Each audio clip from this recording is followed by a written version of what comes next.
Rajaguhya, Rajavidya, Rajaguhya. Bhagwan is giving some of the most supreme bits of knowledge to Arjun, knowledge which is really very secret, knowledge which is really very valuable, not only for Arjun on the battlefield, but for all of us, even so many centuries and centuries later. Very practical for a sadhak to have this information. And I call it information because until and unless it is put into practice, it will not become your knowledge. So let's move on to the next shloka. Last time we did up to 25. So today is the 26th shloka of the 9th adhyay. Let's chant. Patram pushpam phalam toyam yo me bhaktya prayachati tadaham bhaktyuparatam ashnami prayatatmanaha. Bhagwan says, whosoever offers me with love a leaf, a flower, a fruit, or water, I appear in person before that selfless devotee of sinless mind and delightfully partake of that article offered by him with love. So just to recap, last time we studied the 25th shlok, and in that Bhagwan concluded very definitely that from all the forms of worship, the worship that is dearest to him is done by those who worship me, worship Bhagwan. And he also says that those who worship me come to me. And we understood clearly what that me means. It means the self, Atma.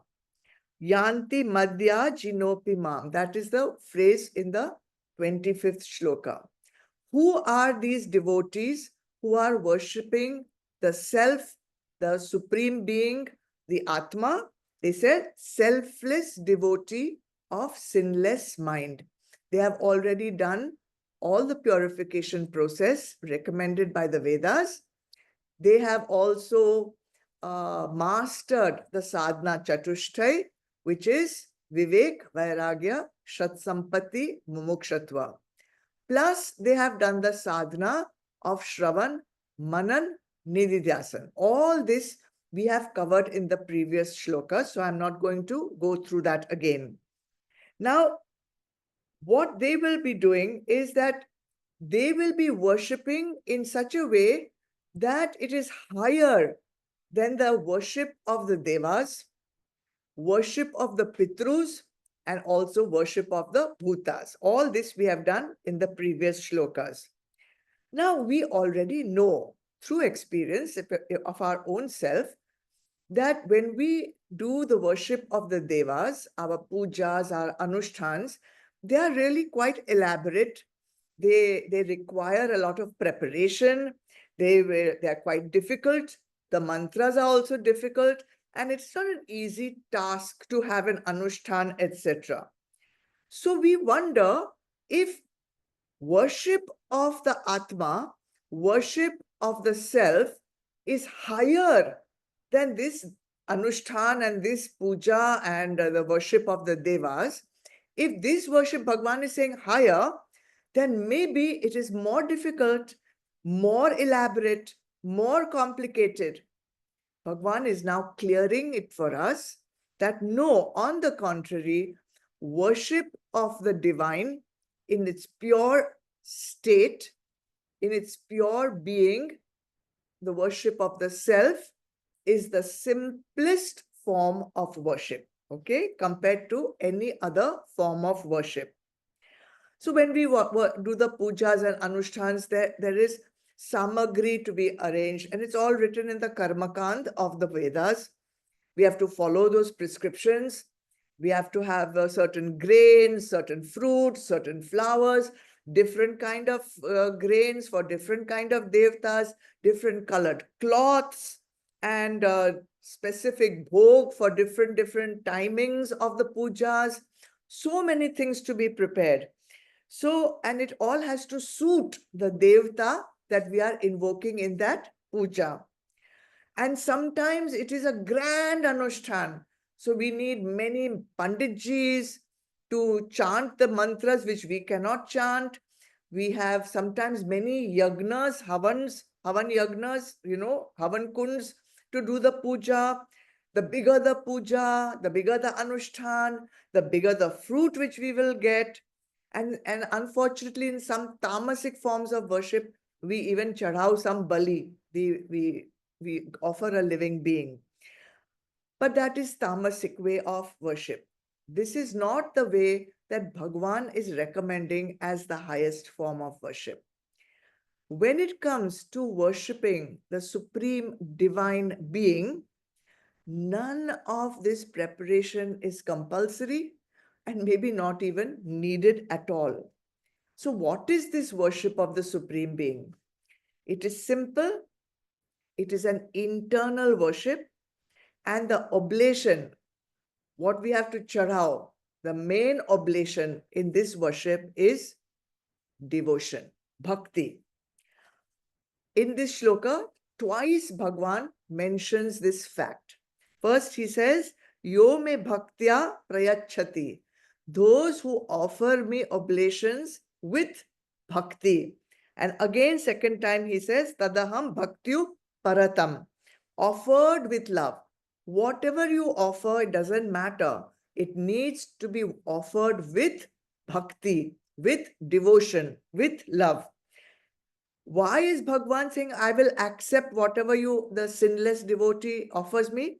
Only because it is being offered with devotion. Bhagwan is not at all concerned with the varna of the devotee, not concerned only of Brahmin or only of Kshatriya or only of so and so. He is not concerned with the varna.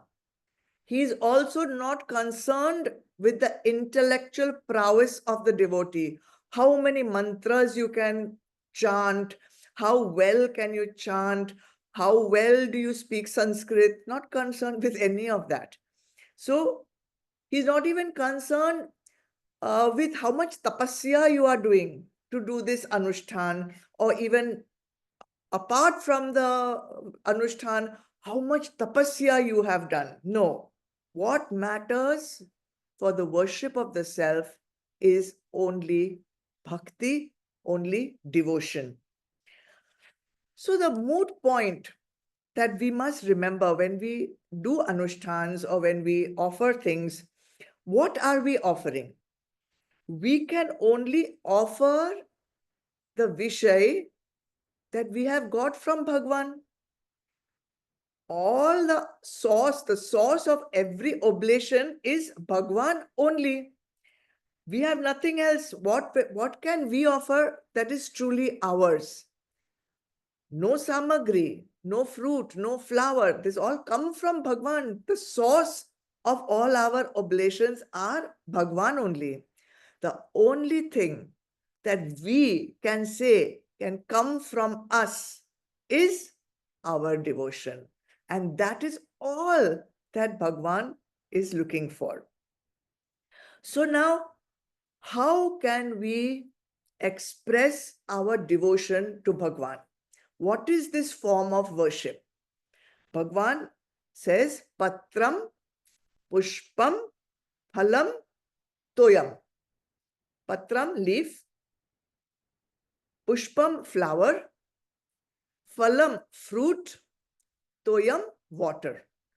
So you can take this in two interpretations. One is the literal interpretation. What is that? Bhagwan says, I'm not asking you to offer me very elaborate things. I don't expect that you give me the best mithai from the best halwai of the city, or the best ghee, or the best this, or the best that. No, a simple leaf, a simple flower, a simple fruit, some water. I'll be satisfied. I'll be happy with that if you offer it with devotion. But there is also a symbolic interpretation we can give to this beautiful, these four words. In the Shankaracharya Bhashyam, this beautiful interpretation is given. And it's through an example. So anyone who has done any form of gardening or farming, they will resonate with this example very well. Let's go with patram. So imagine that you are sowing a seed of some crop in the ground. You'll water it every day, and one sprout will come out slowly, gradually. And the first thing that comes out on that sprout will be leaves, maybe two leaves like that. They will come out. Now, the farmer who has sown this seed is waiting for that life to emerge from that seed. And so when he sees just those two little leaves, he's which he has looked after with so much care, there is some joy in his heart. Okay, he's it's like he'll take more care now when the two little leaves have come. He'll be like a mother of a newborn baby. He'll water it gently, make sure that the two leaves are not at all hurt or nothing happens to it. So first thing that will emerge from the seed is the patram. Then with continuous and regular tending of the plant, one day a flower appears.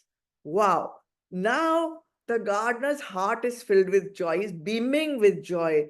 He's so engrossed with the beauty of the flower and maybe the fragrance of the flower. His heart is just opens up with love towards that plant, towards that flower. And then after some time, the flower fades, drops, and instead comes the fruit of the flower.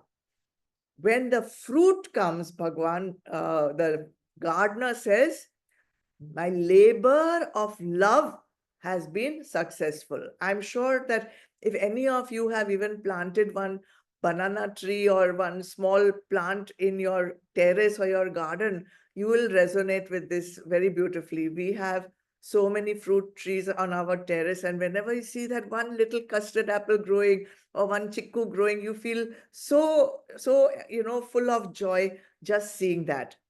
And then patram, pushpam, phalam, toyam. Now this toyam is the most important thing, the water, because without the watering of the plant, neither would there have been a patram or a pushpam or a phalam. So this watering of the plants has allowed all this beautiful life to emerge and blossom and give joy. Now, through this example, let us see how Bhagwan is telling us to do the worship of the self. Bhagwan says, when you are doing your upasana, meaning your meditation, your contemplation, your nididhyasan, your puja, whatever, manas puja, whatever you are doing, always water it with bhakti, water it with love, water your bhakti with care, with devotion, with gentleness. That is the watering that is going to produce your patram, your pushpam, and your phalam. So with this continuous care and love that you put into your practice, the leaves of bhakti will emerge. The leaves of bhakti, when you will see that, you will no longer be doing your puja as a duty. You will be feeling joyful while doing the puja. That is, the leaves have emerged from that sprout. And when the practice becomes more intense, more devotional, more internal, then the flower blossoms. The flower opens up.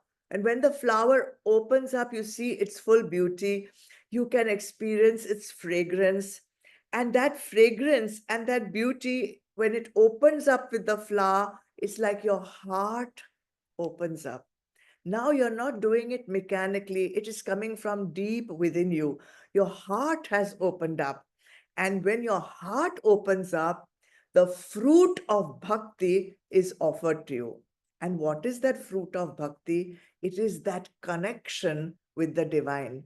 They say the divine resides in the cave of the heart.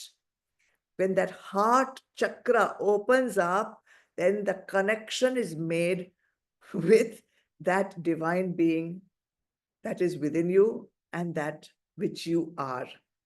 So the joy of the leaves, the fragrance of the flower, the opening of the heart, the fruit of the connection, all possible only because of the water of devotion that has been poured by the Bhakt on his practice.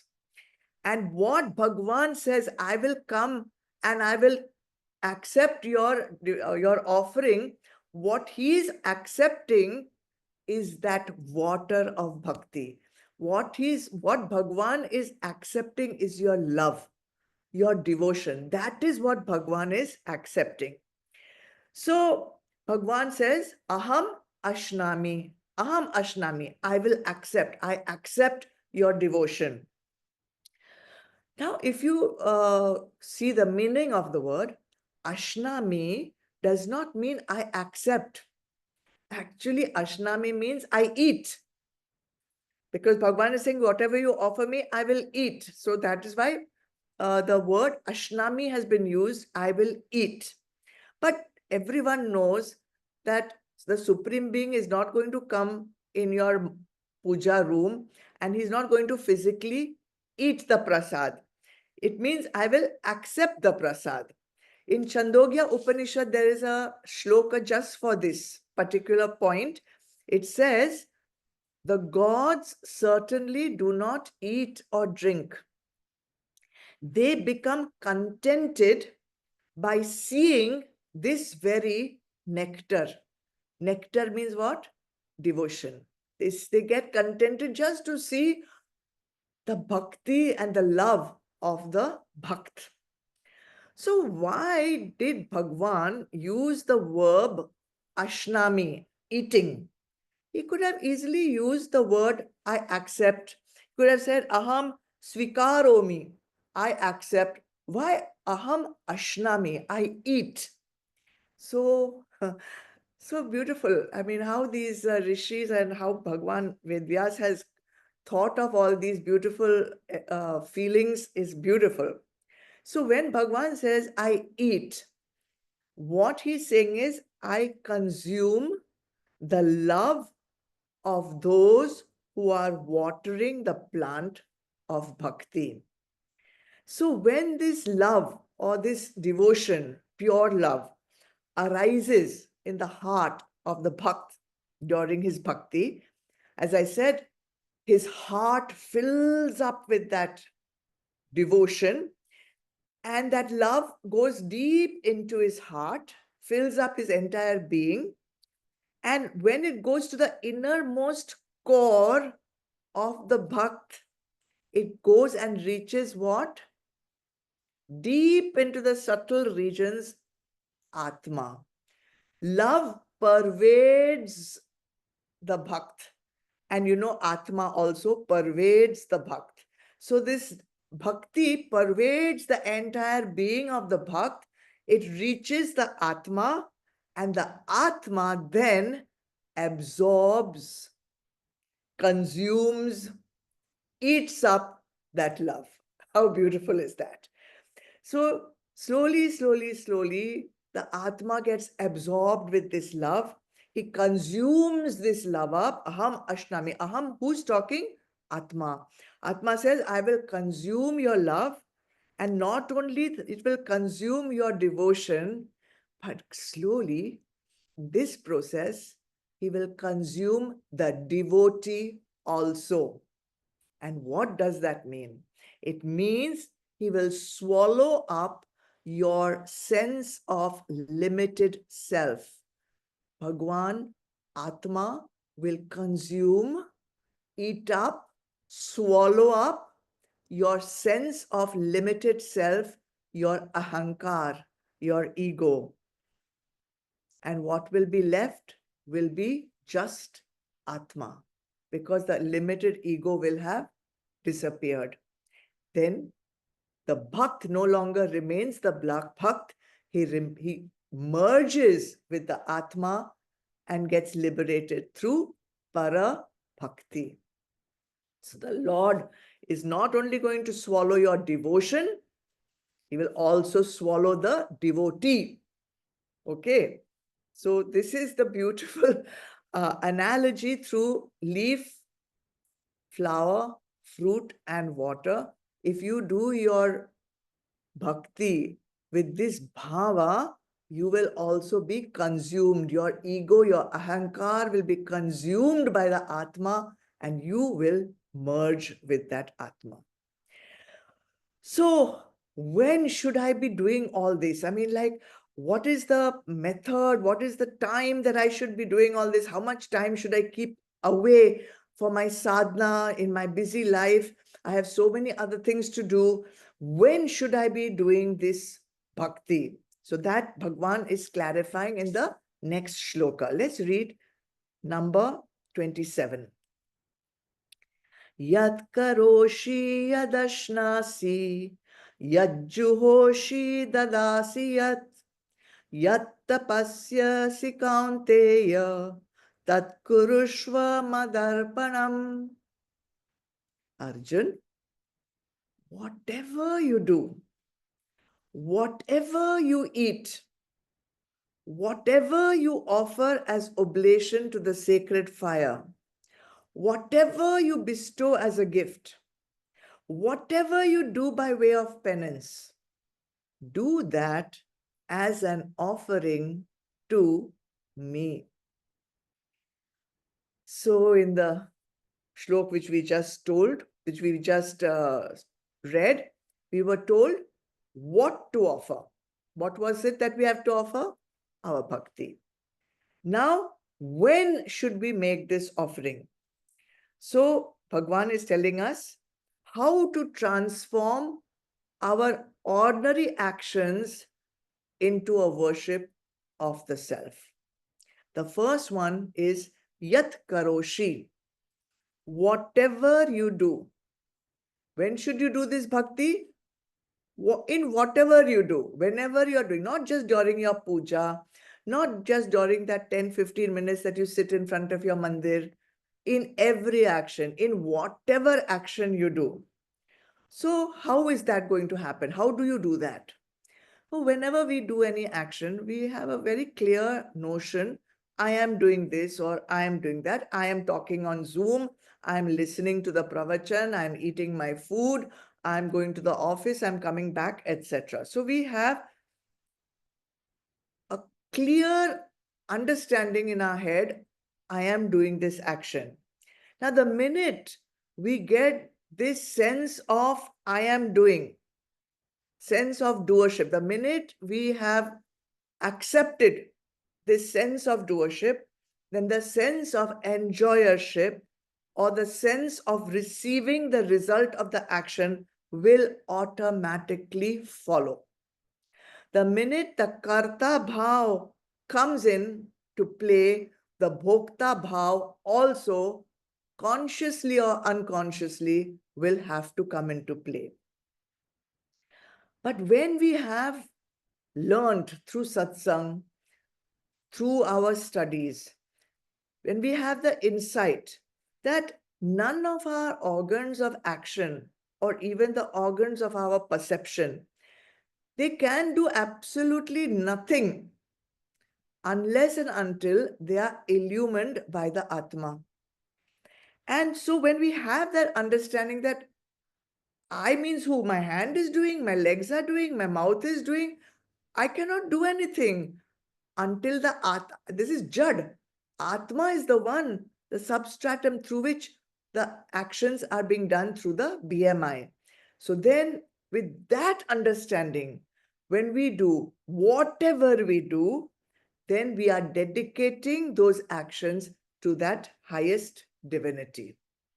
So when we can have this firm nishtha in our mind, BMI is insentient.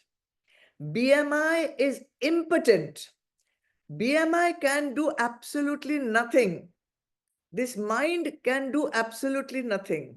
This intellect can do absolutely nothing until and unless it is enlivened, empowered by the pure consciousness.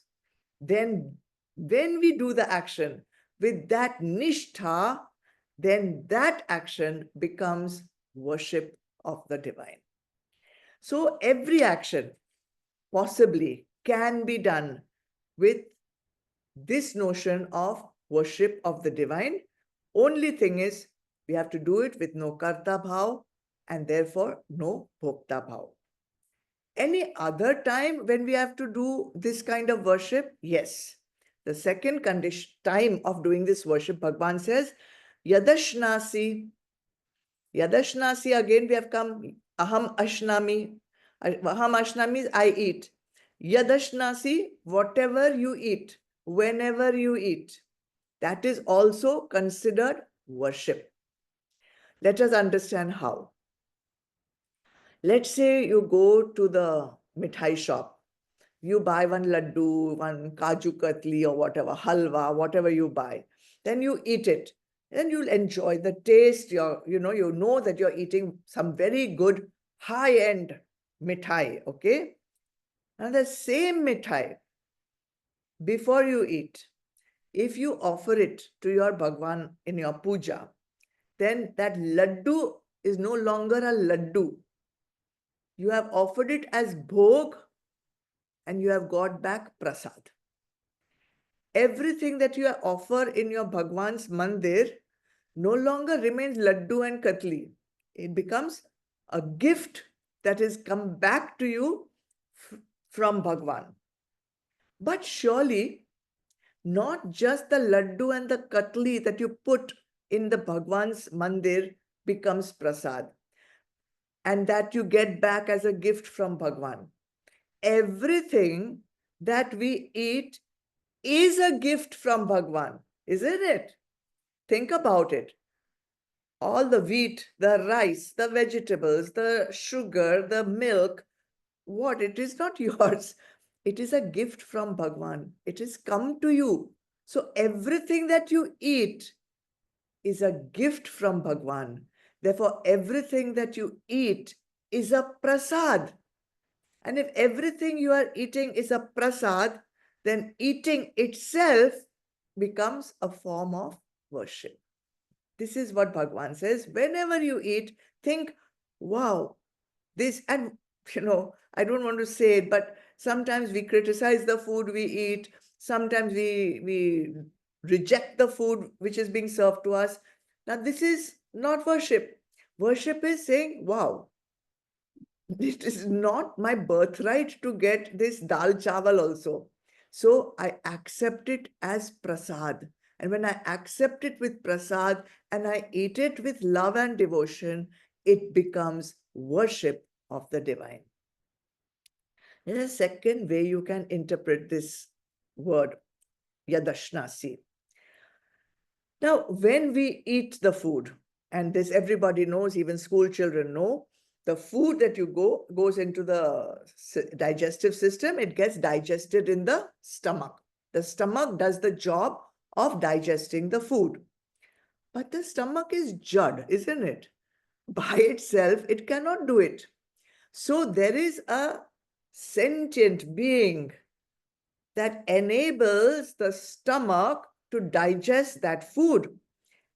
Until and unless Atma enlivens the digestive system cannot digest the food. That is why when the Atma leaves the body, your body stops digesting anything, stops working totally. So this divine faculty, the divine being that enlivens the digestive system in the stomach is called Vaishvanaro. Vaishvanaro. And if you go back to chapter 15, we had learned this, 15, shlok number 14. You can make a little reference there and you can check it up a little bit later. So the food that we put into our system is an oblation. It is something samagri we are putting, and this act of eating is the havan. It's the havan, and we are putting the food into the havan, and the fire in the havan is Vaishvanaro.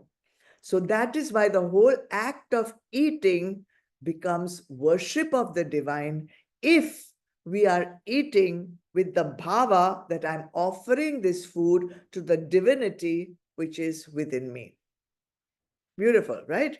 So every action and every time you're eating, whatever food you're putting, it becomes worship of the divine. Is there any other time when we can do this worship? Yes, Bhagwan is going to give you 3 more opportunities to do worship of the divine. And I will now recall what we studied in the 18th chapter, where Bhagwan said, you can renounce, do sannyas of all actions except 3 actions. 3 actions can never be tyajit, they are never to be renounced. What are they?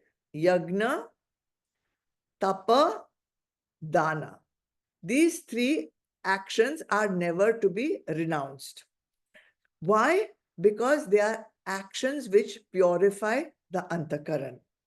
So these are the 3 actions that now Bhagwan will talk about as opportunities of doing bhakti with devotion. The third one we call is Yajjuhoshi. Yajjuhoshi, whatever you offer as oblation to the sacred fire, means when you are doing your yagna. So yagna is one of the 3 actions which we never give up. In Shloka 17, there are 3 shlokas in Adhyay 17, which tells us what is a sattvic way of doing yagna, what is a rajasic way of doing yagna, and which is a tamasic way of yagna. Okay, you can check it up. Shloka 11 to 13 in Adhyay 17. So now, why do people do yagnas? People do yagnas to fulfill their desires. They will do Agnihotri, they will do Anushtans, they will do Havans, and they will, obviously, they're doing it to fulfill some wish, to get some wish. So, do all the things that you wish for in your yagna, do they get fulfilled immediately? Some may not. So now, now you have asked, you have sent the application form for it. So till you get the reply back, and you will get, but when will you get, we don't know. So in order to receive the desired results from your yagna, you have to be present on earth, because this is the place where you can get it. You can't get it in Swarga or anywhere else. So now, by doing this yagna to fulfill your desire, it's as good, I can say, as filling up your application form for a future life. Think about it, okay? So in that case, all you're doing is you're postponing moksha. So what is the correct way of worshipping through yagna? Again, we come back to the same teachings. When you are offering the oblation, offer it without karta bhav, meaning, Bhagwan, this samagri you have given me, I am giving back to you. That's it. So otherwise, there is great ahankar in offering very high-end samagri, best ghee, best this, best that. No, I have nothing. This flower you have given me, I'm giving back to you. This ghee you have given me, I'm giving back to you. I am doing nothing. I'm offering your object back to you. That way, do the yagna. And obviously, if you are going to give me any fruit of the action, I offer that fruit also back to you. I'm not keeping anything. I have not given. I am not here to receive. And obviously, it means that you do the yagna simply as an expression of joy Do it as an expression of gratitude, expression of love, expression of devotion, instead of demanding some reward back from the yagna. Then your yagna becomes a worship of that supreme divine being. Okay. What about dana? Yagya, dana, tapa. Three things you cannot avoid doing. So therefore, these three things which you can never avoid doing, we have to convert them into worship of the divine. So dadasiyat, Bhagavan says, whatever you bestow as a gift to maybe to Brahmins, to elders, to atithis, whatever you do as dan. So when one does some dan, donation, charity, whatever, again, there are three ways in which you can do it. Satvik dan, Tamasic dan, Rajasic dan. This is also given in the 17th Adhyay. You can look it up, verses 20 to 22. Now, when one gives dan without understanding the right way of doing it, it is possible, not necessary always, but it is possible that some negative bhava arises in you. What could be a negative bhava while giving donation? You can have the ahankar of giving the donation. I gave this much to so and so, to so and so. So that ahankar, negative. Second, since you are the giver, it's possible that there is a bhava of superiority that I gave to someone who's needy, who's, miserable, who needs me. So that feeling of superiority which you have, that is a negative emotion. Third, sometimes we may give something, but we are giving this charity only expecting something back in return. So I give to the hospital, now you put my plaque with my name on it. I'm giving this bench in the park, you put my name on the bench, some fame, some name, some fame, all that. So this is also not a correct way of doing the dan. Fourth, see, all this is there in Adhyay 17. When you're giving grudgingly. You don't want to give, but jabardasti. So that is also negative. And the fifth way, after giving the dan, you feel a sense of loss. Kam ho gaya hamara. So that is also negative bhava of giving dan. And the last one, you give in dan what is excess, what you don't require. This is not really the way of giving dan. When you give something that is dear to you, you share it with someone, then it becomes dan. Okay. So all this is not the way of what Bhagavan is talking when he says dadasiyat. Whenever you bestow a gift, this is the bhava that you should have to make it into a worship. What is that? Since this is an act which is never to be given up, never to be renounced, it becomes your duty. You're not doing any favor to anyone. You're doing your duty, because the Vedas tell us, yagya, dana, tapa is never tyajeta. You should never give it up, renounce it. So do it as your duty. Secondly, don't expect anything back in return. Third, Bhagavan says, if you are giving dan, give it only to a deserving person. If you give dan of lot of money to an alcoholic, that is not considered dan, because he is not a deserving person. He will go and waste it on more liquor. So you have to give it to a deserving person at the appropriate time and in an appropriate place. All this we have studied when we did chapter 17. And remember, who is giving the dan and to whom is the dan being given? You are not giving anything. because nothing is yours. So the self in the giver is offering the gift to the self in the receiver. Now, if you give your gift with this bhava, it becomes the worship of the self to the self. How beautiful is that? The self worships the self. That's it. This is the worship. Tadasiyat. Okay. And finally, tapasya.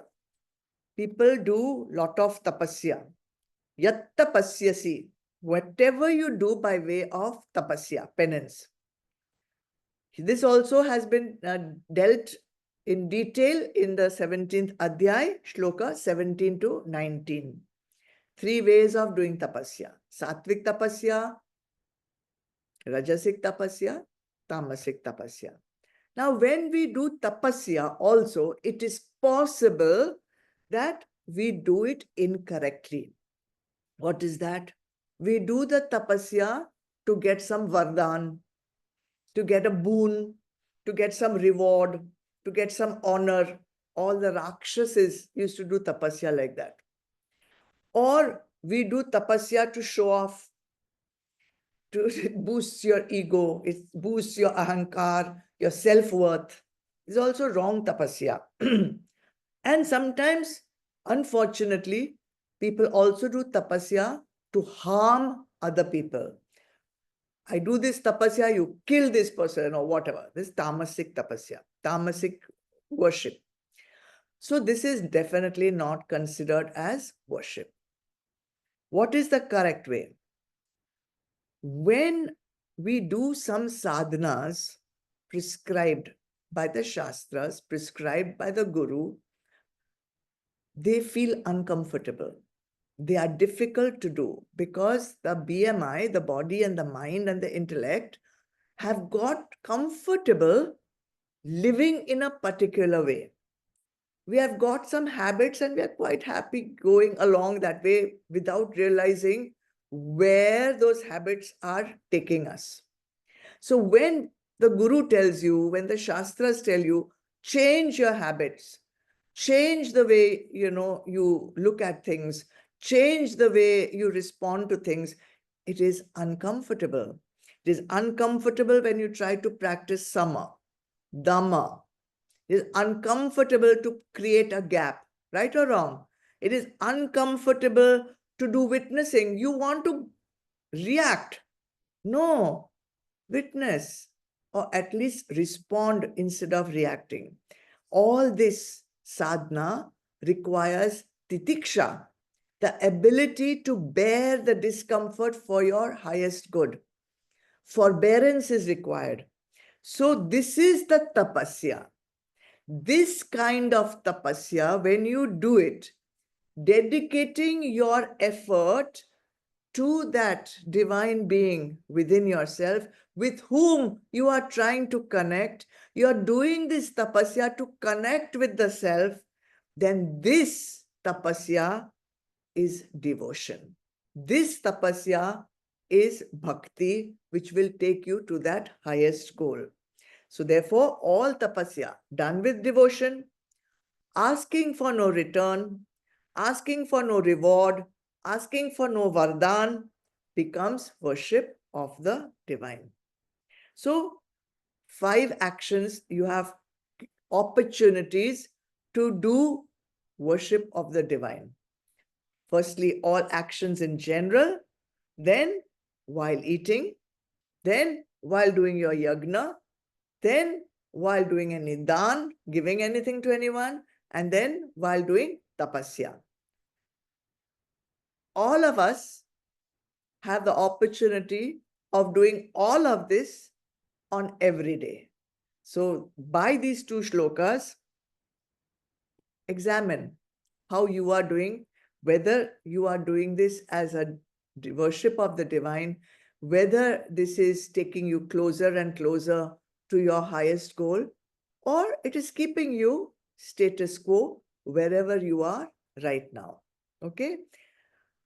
What will be the result of all this devotion that we put into so many different things. The result is unbelievable, but I'm not going to tell that to you today because there is enough food for thought in these two shlokas itself. So next Thursday, we'll see the result of the worship of the divine with this kind of bhava, or maybe you will experience the result by doing the worship in this way. Up to you.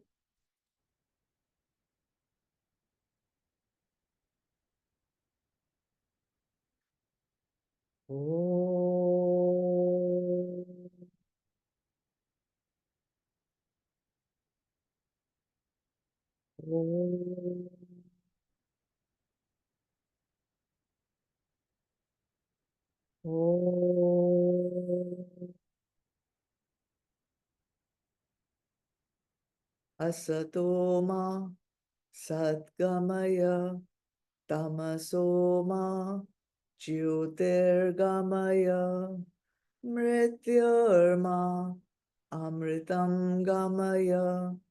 Om Shanti Shanti Shanti. Om Purnamada Purnamidam Purnat Purnamudachyate Purnasya Purnamadaya Purnameva Vashishyate. Om Shanti Shanti Shanti. Hari Om. Shri Gurubhyo Namaha. Hari Om. Shidarpana. Jai Gurudev. Thank you everyone for joining. Thank you, Raj. Beautiful chanting. God bless you. God bless everyone. Pranama. God bless. Thank you. God bless. Pranama. God bless. God. Pranama, thank you, Tai. Oja, Jainam, Vidyut, who else? Alena, and who else is there? Karya and Vedika, all my shishus, all my shishyas and my shishus. God bless you all. Have a wonderful Pranama. weekend. If you are coming for Bhakti, I'll see you tomorrow. God bless.